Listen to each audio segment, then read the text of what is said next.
The Kethvarian Empire had conquered 17 star systems in as many cycles. Their crimson-hulled dreadnoughts moved through the void like harbingers of doom, leaving behind only compliant worlds and orbital debris.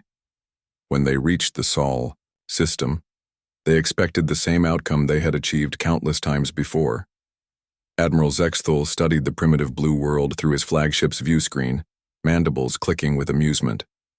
The third planet, Earth they called it, hung defenseless before his armada of 300 warships. Intelligence reports indicated the humans possessed crude chemical rockets and barely functional orbital platforms. This would be the easiest conquest yet. "Open a channel to the surface," Zexthul commanded, his forearms adjusting ceremonial battle ribbons. "Let us deliver the standard ultimatum." The transmission reached every communication device on Earth simultaneously. Zexthul's towering insectoid form appeared on screens worldwide, his voice translated into every human language through quantum resonance patterns. "Inhabitants of the Third World, I am Admiral Zexthul of the Kethvarian Empire. You have been selected for integration into our domain. Surrender immediately and your deaths will be swift. Resist, and we shall harvest your world slowly, extracting maximum suffering from your primitive species. You have one solar rotation to comply." The transmission ended. Across Earth, panic ensued as governments scrambled to respond to humanity's first contact with alien life, and their immediate death sentence. But in a classified facility buried beneath the Colorado mountains, something else stirred. General Sarah Chen stood before a massive blast door marked with warnings in 17 languages. Behind it lay humanity's most classified project, one that had consumed the combined resources of every major power for the past decade. The door bore a simple nameplate, UES Oblivion, Prototype Vanguard Class. "Ma'am," her aide whispered, sweat beading on his forehead. "The aliens are real. The threat is real. Are we really going to—" "We're going to do exactly what this ship was designed for," Chen interrupted, placing her palm on the biometric scanner. "Humanity doesn't surrender. Not today. Not ever." The blast doors opened with a pneumatic hiss, revealing a chamber that defied physics. The space inside was impossibly vast, stretching beyond what the mountain could possibly contain. At its center floated a ship that looked more like a piece of abstract art than a weapon of war. The Oblivion was sleek, black as space itself, and seemed to bend light around its hull. No visible weapons adorned its surface, no engine exhausts marred its perfect geometry. It measured only 300 meters in length, a minnow compared to the massive Kethvarian dreadnoughts. "Begin." "Initialization sequence," Chen ordered. Deep within the ship's core, systems that had never existed before came online. The Oblivion wasn't built using conventional technology. It was grown, its consciousness emerging from quantum biological matrices that merged human ingenuity with principles of physics that shouldn't have been possible to harness.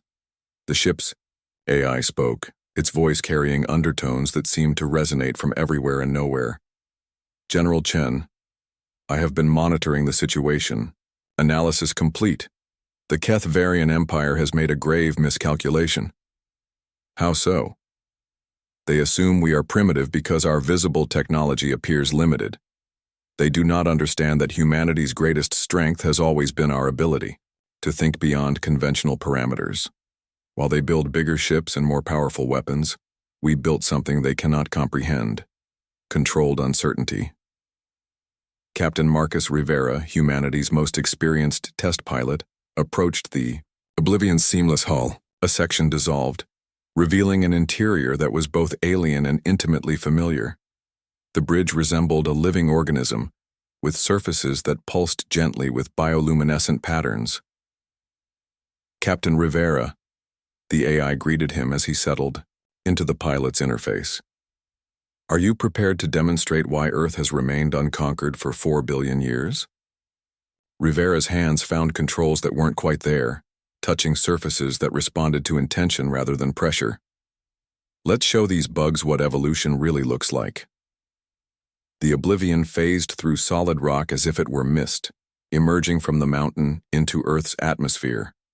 It moved without acceleration, simply existing in one location and then another, as if space itself was negotiable. In orbit, Zexthol's sensors screamed warnings. A single small craft had appeared, but its readings made no sense. Power signatures fluctuated wildly, sometimes registering as insignificant, other times spiking beyond measurement scales. Its mass appeared to change moment by moment. "Admiral," his weapons officer chittered nervously. "The craft doesn't conform to any known physics. Shall we open fire?" Zexthol studied the impossible ship. "One vessel, against our entire fleet? Do it. Obliterate this insult." 300 ships unleashed their fury simultaneously. Particle beams, plasma cannons, and antimatter torpedoes converged on the Oblivion's position.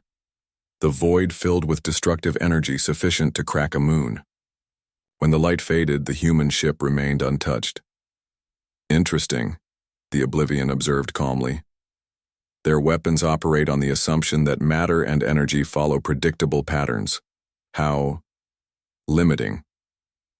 The ship didn't attack in any conventional sense. Instead, it simply thought about the Kethvarian fleet differently. Reality rippled around the alien vessels as fundamental constants became suggestions rather than laws. Gravity reversed in pockets. Time flowed backward near engine cores, and space itself began folding in ways that violated everything the Kethvarians understood about existence.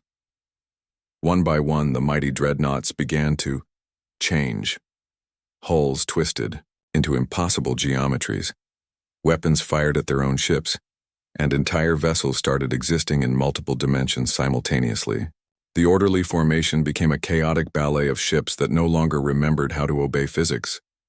Admiral Zexthol, watching his empire's finest fleet tear itself apart without the human ship firing a single shot, transmitted a desperate message. "What are you? What have you done?" Captain Rivera's voice came back, calm and conversational. "We're human, and what we've done is exactly what we always do when someone threatens our home. We evolved." The Oblivion continued its impossible dance through the void, not destroying the Kethvarian fleet so much as teaching it new ways to exist, ways that were incompatible with continued aggression. "You demanded Earth surrender," Rivera continued. "What you got was a demonstration of why humanity doesn't just survive extinction events. We transcend them. Your empire conquered 17 star systems using force and fear. Congratulations on meeting a species that treats reality as a rough draft." Within hours, the once mighty Kethvarian armada had become a collection of ships that existed in states of benign impossibility, functional but no longer capable of violence, their crews unharmed but fundamentally changed by their exposure to controlled chaos. As the Oblivion returned to Earth, Admiral Zexthol sent one final transmission. "We withdraw our claim on this system. We need to reconsider our understanding of what primitive means." General Chen watched the alien fleet retreat at faster-than-light speeds, their formation scattered and their confidence shattered. Status report, Oblivion. "Earth remains unconquered, General, as it always has, as it always will." The ship settled back into its mountain home, phasing through rock and steel as if they were merely suggestions. In the darkness of its hangar, the Oblivion powered down its reality-bending systems and returned to waiting. Humanity had been tested by the cosmos and found to be exactly what it had always been: too stubborn to surrender, too creative to defeat, and too willing to break the rules to ever truly die. The stars themselves would have to learn to respect that.